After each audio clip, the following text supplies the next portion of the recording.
নিয়মিত মাল্টিভিটামিন ব্যবহারে আয়ু বাড়ে? আসুন জেনে নিই কি বলছে গবেষণা। নিয়মিত মাল্টিভিটামিন ব্যবহারে সুস্বাস্থ্যের অধিকারী হওয়া যায়, বাড়ে দীর্ঘায়ু।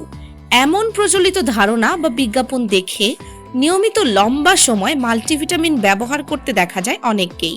তবে সুস্থ থাকা কিংবা দীর্ঘায়ুর ক্ষেত্রে যে এর কোনো ভূমিকাই নেই, তা এবার জানা গেছে যুক্তরাষ্ট্রের এক গবেষণায়। মাল্টিভিটামিন নিয়মিত ব্যবহার করছে এমন 4 লাখ মানুষের ওপর 2 দশকেরও বেশি সময় ধরে তথ্য বিশ্লেষণ করে এই প্রতিবেদন করেছে তারা। প্রতিবেদন অনুসারে মার্কিন যুক্তরাষ্ট্রে প্রায় 33% প্রাপ্তবয়স্ক মানুষ প্রতিদিন মাল্টিভিটামিন গ্রহণ করে, কেননা তারা ধরে নেয় এটা ব্যবহার করলে রোগ প্রতিরোধ ক্ষমতা বৃদ্ধি পাবে, সেই সঙ্গে বাড়তে পারে আয়ু ও স্বাস্থ্যকর জীবন। কিন্তু গবেষণায় এমন ধারণা ভুল প্রমাণিত হয়েছে।